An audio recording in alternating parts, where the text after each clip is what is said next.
नमस्कार दोस्तों, स्वागत है आपका फिर से एक नए वीडियो में। इंग्लिश स्टोरी लेके आया हूँ जिसको मैं हिंदी में ट्रांसलेशन करके बताऊँगा। तो शुरू करते हैं बिना देरी के। वन डे, एक दिन, अ लायन, एक शेर, वॉज टेकिंग अ नैप। तो नैप क्या होता है दोस्तों? जब हम सोते हैं ना, थोड़ा सोते हैं, मतलब कि झपकी लेना, तो उसको बोलते हैं नैप। एक लायन क्या करता था? वॉज टेकिंग, ले रहा था, अ नैप मतलब कि झपकी ले रहा था। A mouse was looking for food, एक चूहा वॉज लुक फॉर का मतलब होता है दोस्तों किसी की तलाश होना, कुछ भी तलाश होना। तो वो क्या तलाश में था? भोजन की तलाश में था। While looking for food he climbed on the lion, जब वह भोजन की तलाश कर रहा था, ही क्लाइम्ड, तभी क्या हुआ? वो क्लाइंब का मतलब होता है चढ़ जाना दोस्तों। तो वो चढ़ गया किसके ऊपर? ऑन द लाइन, मतलब कि शेर के ऊपर वो चढ़ गया।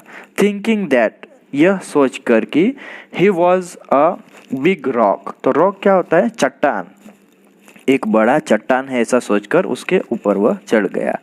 द लायन वॉक अप, शेर जाग गया। एंड एंग्रीली, और गुस्से से क्या किया? कॉट द माउस, चूहे को पकड़ लिया। He was about to eat the mouse, वह चूहे को खाने ही वाला था। कुछ भी अबाउट टू होता है दोस्तों तो खाने ही वाला था, मतलब कि कुछ भी करने ही वाला था, तो यहाँ पे लगता है अबाउट टू। तो वह चूहे को खाने ही वाला था। व्हेन, तभी, the mouse began to cry, जो चूहा था वो क्या कर दिया? रोने लगा। एंड एपोलोजाइज, एपोलोजाइज का मतलब होता है दोस्तों माफ़ी मांगना। तो वो रोने लगा और माफ़ी मांगने लगा।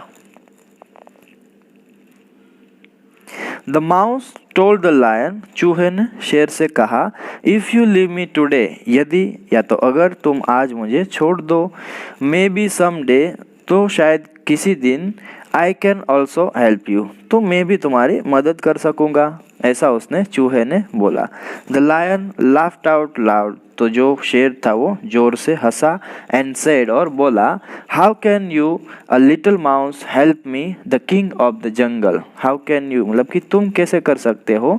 अ लिटिल माउस, एक छोटा चूहा, हेल्प मी, मेरी मदद, the king of the jungle मतलब कि जंगल के राजा की, तुम एक छोटा सा चूहा मेरी मदद कैसे करोगे, कैसे कर सकते हो?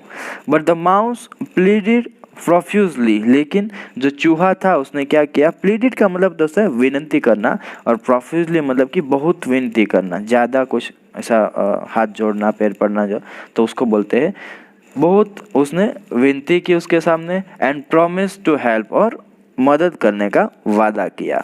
The lion was so amused that, तो अम्यूज का मतलब है दोस्तों खुश होना। जो शेर था वो बहुत ही खुश हुआ और उसने क्या किया? ही लेट द माउस गो, उसने चूहे को जाने दिया। आगे देखते हैं। आफ्टर अ फ्यू डेज, कुछ दिनों के बाद, the lion was caught in a hunter's net. तो जो शेर था वॉज कॉट मतलब कि पकड़ा गया था, या तो ऐसा बोल सकते हैं कि फंस गया था। कहाँ पर? इन अ हंटर होता है दोस्तों शिकारी, एक शिकारी की नेट मतलब कि जाल में फंस गया। ही रोड फॉर हेल्प, रोड का मतलब होता है दोस्तों गरजना, चिल्लाना, वॉटेवर। जो शेर जब गरजता है ना तो उसको बोलता है रोर। तो वह बहुत ही चिल्लाया, किसके लिए? फॉर हेल्प मतलब कि मदद के लिए, क्योंकि वो भाई भी नेट में फंस गया था। The mouse heard the Lions roar, चूहे ने क्या किया? हर्ड सुना, हियर का सेकंड फॉर्म हर्ड सुना, द लायंस रोर शेर की दहाड़, या तो ऐसा उसके चिल्लाने की आवाज़ सुनी उसने। And ran to the spot, और वह स्थान की ओर भागा।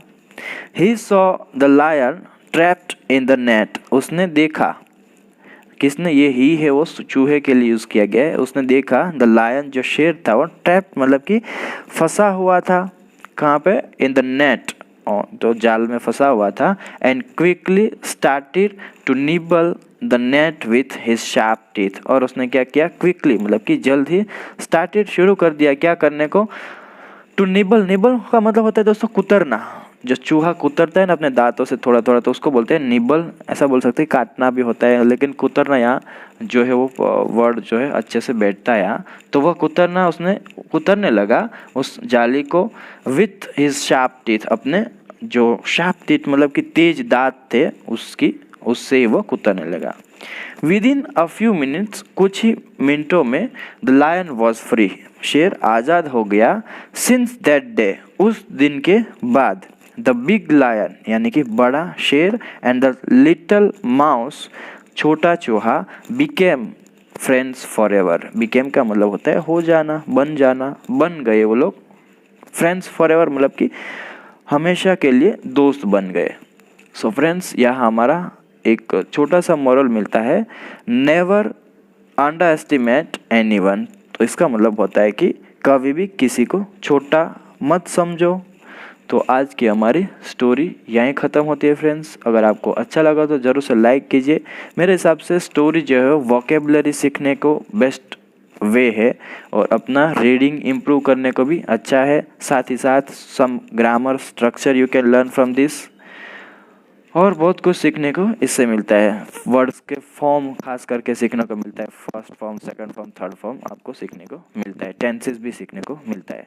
तो मिलते हैं एक नए वीडियो में। Till then take care, keep learning, have fun.